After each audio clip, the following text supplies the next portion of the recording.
көбіне айтамыз ғой, тәуелсіздік алдық, үйттік, бүйттік дейміз ғой. Мен жақында бір видео тауып алдым да, хронология, Совет одағының тарағаны. Қараңыздаршы, қазір экранға назар аударайық.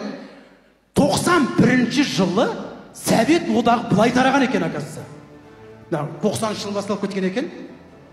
Литва, Латвия, Эстония. Сразу. Фан-фан кетіп қалған. Одан кейін бар жаңағы Грузия, Армения, одан ары қарай жаңағы Украина, Белоруссия. Қазір ойлап отқан шығарсыздар, Қазақстан осынша аз күтіңіздер, аспаңыздар. Молдовия кетті, Азияға көшті. Әзірбайжан,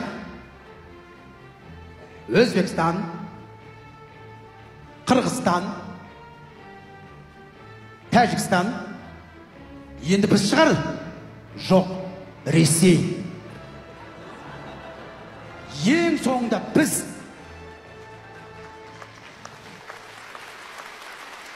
Ой, біз олардан шықтық па деп жүрсек, бәрі бізден шыққан екен ғой, оказывается. Бізден тәуелсіздік алып шығып кеткен екен ғой. Біз ең соңында қалған екенбіз ғой, оказывается. Есік жауып, ешкім қалған жоқ па? Жалғыз өзіміз асықпай, есік кілтеп. Оказывается, бар ғой, сіздердің кілті бізде.